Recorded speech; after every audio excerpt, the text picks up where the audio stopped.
Hi friends, welcome to Tamil king channel. இன்றைக்கி நம்ம என்ன வீடியோ பார்க்க போகிறோம் பார்த்தீங்கன்னா, ஃபெடரல் பேங்க் ஏடிஎம் கார்டு பின் மறந்து போச்சுன்னா, ஸோ அந்த ஏடிஎம் கார்டு பின்னை நீங்கள் ஏடிஎம் மிஷின் சென்டர் போகாமல் உங்களோட இன்டர்நெட் பேங்க் மூலம் எப்படி நீங்கள் ரீசெட் பண்ணி எடுக்கிறோம். ஸோ அதை பற்றி நம்ம இந்த வீடியோவில் ஃபுல்லாக டீட்டெயிலாக பார்க்க போகிறோம். வீடியோ ஸ்கிப் பண்ணாமல் ஃபுல்லாக பாருங்கள். அப்போ உங்களுக்கு வீடியோ புரியும். வாங்க வீடியோக்குள்ளே போகலாம். இது வரைக்கும் நம்ம தமிழ் கிங் சேனலை சப்ஸ்கிரைப் பண்ணாதவங்க அப்படியே கீழே இருக்க ரெட் கலர் பட்டனை கிளிக் பண்ணி சப்ஸ்கிரைப் பண்ணுங்கள். அப்படி பக்கத்தில் பெல் பட்டன் கிளிக் பண்ணுங்கள். அப்போ தான் அடுத்தடுத்த வீடியோ போடும்போது உங்களுக்கு நோட்டிஃபிகேஷன் வரும். சரி வாங்க, நம்ம இப்போ ஃபெடரல் பேங்க் ஏடிஎம் கார்டு பின் மறந்து போச்சுன்னா, ஸோ அந்த ஏடிஎம் கார்டு பின்னை நம்ம ஏடிஎம் மிஷின் சென்டர் போகாமல் எப்படி நம்ம இன்டர்நெட் பேங்க் மூலமே ரீசெட் பண்ணி எடுக்கிறது அப்படி சொல்லிட்டு தெளிவாக லைவாக பார்க்கலாம். வாங்க வீடியோக்குள்ளே போகலாம். உங்கள் கம்ப்யூட்டரில் இருக்கிற குரோம் ப்ரௌசர் ஓப்பன் பண்ணிக்கோங்க. நான் என்னோட கம்ப்யூட்டரில் இருக்கிற குரோம் ப்ரௌசர் ஓப்பன் பண்ணுறேன். ஓப்பன் பண்ணி நான் சர்ச் பாக்ஸில் போய்ட்டு நான் சொல்கிற டைப் பண்ணி சர்ச் பண்ணிக்கோங்க. ஃபெடரல் பேங்க் நெட் பேங்கிங் அப்படி சொல்லிட்டு டைப் பண்ணி சர்ச் பண்ணிக்கோங்க.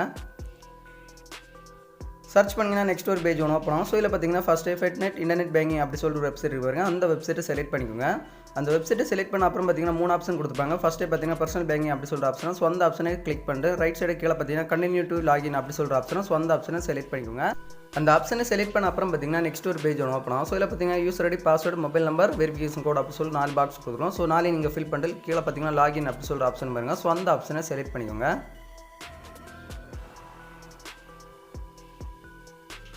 அந்த ஆப்ஷனை செலக்ட் பண்ண அப்புறம் பார்த்தீங்கன்னா நெக்ஸ்ட் ஒரு பேஜ் ஒன்று ஓப்பன் ஆகும். ஸோ இதில் பார்த்தீங்கன்னா ஃபெடரல் பேங்கோட இன்டர்நெட் பேங்கோட அஃபிஷியல் வெப்சைட் ஒன்று ஓப்பன் ஆகும். ஸோ கீழே கொஞ்சம் கிளிக் பண்ணுவாங்க. கிளிக் பண்ணி வரும்போது பார்த்தீங்கன்னா லாஸ்ட்டாக டெபிட் கார்டு சர்வீஸ் அப்படி சொல்கிற ஆப்ஷன். ஸோ அந்த ஆப்ஷனை செலக்ட் பண்ணிட்டு செகண்டாக பார்த்தீங்கன்னா சேஞ்ச் ரீசெட் பின் அப்படி சொல்கிற ஆப்ஷன் பாருங்க. ஸோ அந்த ஆப்ஷனை செலக்ட் பண்ண அப்புறம் பார்த்தீங்கன்னா நெக்ஸ்ட் ஒரு பேஜ் ஒன்று ஓப்பன் ஆகும். ஸோ இதில் பார்த்தீங்கன்னா செலக்ட் டெபிட் கார்டு அப்படி சொல்கிற ஆப்ஷன். ரைட் சைடு பார்த்தீங்கன்னா கார்டு ஸ்டேட்டஸ் அப்படி சொல்கிற ஒரு ஆப்ஷன் இருக்கும். ஸோ அதுக்கு கீழே பார்த்தீங்கன்னா என்டர் நியூ பின் அப்படி சொல்கிற ஆப்ஷன். ரைட் சைடு பார்த்தீங்கன்னா கன்ஃபார்ம் நியூ பின் அப்படி சொல்கிற ஒரு பாக்ஸ் இருக்கும். ஸோ அதுக்கு கீழே பார்த்தீங்கன்னா எக்ஸ்பிரி டேட்னு சொல்லிட்டு ஒரு பாக்ஸ் இருக்கும். ரைட் சைடு பார்த்தீங்கன்னா இயர் ஒரு பாக்ஸ் இருக்கும்.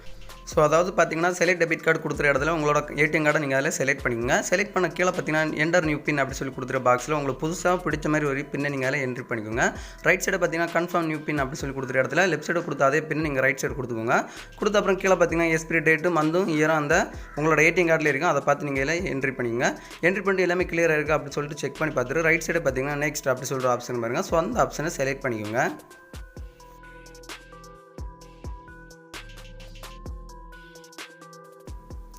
அந்த ஆப்ஷனை செலக்ட் பண்ண அப்புறம் பார்த்தீங்கன்னா நெக்ஸ்ட் ஒரு பேஜ் ஒன்று ஓப்பன் ஆகும். ஸோ இதில் பார்த்தீங்கன்னா ஃபெடரல் பேங்க்கில் நீங்கள் அக்கௌண்ட் ஓப்பன் பண்ணும்போது ஒரு மொபைல் நம்பர் கொடுத்துருப்பீங்க. ஸோ அந்த மொபைல் நம்பருக்கு ஒரு ஃபெடரல் பேங்க்லேருந்து ஒரு ஓடிபி சென்ட் பண்ணுவாங்க.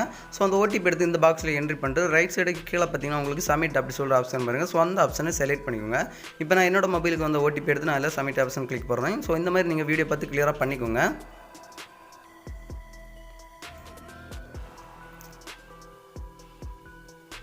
சப்மிட் ஆப்ஷன் கிளிக் பண்ண அப்புறம் பார்த்தீங்கன்னா நெக்ஸ்ட் ஒரு பேஜ் ஒன்று ஓப்பன் ஆகும். ஸோ இதில் பார்த்தீங்கன்னா பின் ஹேஸ் பின் சக்ஸஸ்ஃபுல்லி சேஞ்ச் அப்படி சொல்லிட்டு டிஸ்பிளேல வந்துடும். ஸோ இந்த மாதிரி தான் நீங்கள் federal bank customer federal bank ATM கார்டுக்கு பின் மறந்து போச்சுன்னா, ஸோ நீங்கள் ஏடிஎம் மிஷின் போகாமல் இன்டர்நெட் பேங்க் மூலமே உங்களோட ஏடிஎம் பின்னை நீங்கள் ரீசெட் பண்ணி எடுக்கிறது. ஸோ இந்த வீடியோ பிடிச்சிருந்தா ஒரு லைக் பண்ணுங்கள். உங்கள் ஃப்ரெண்ட்ஸ் எல்லாருமே கண்டிப்பாக இந்த வீடியோ ஷேர் பண்ணுங்கள்.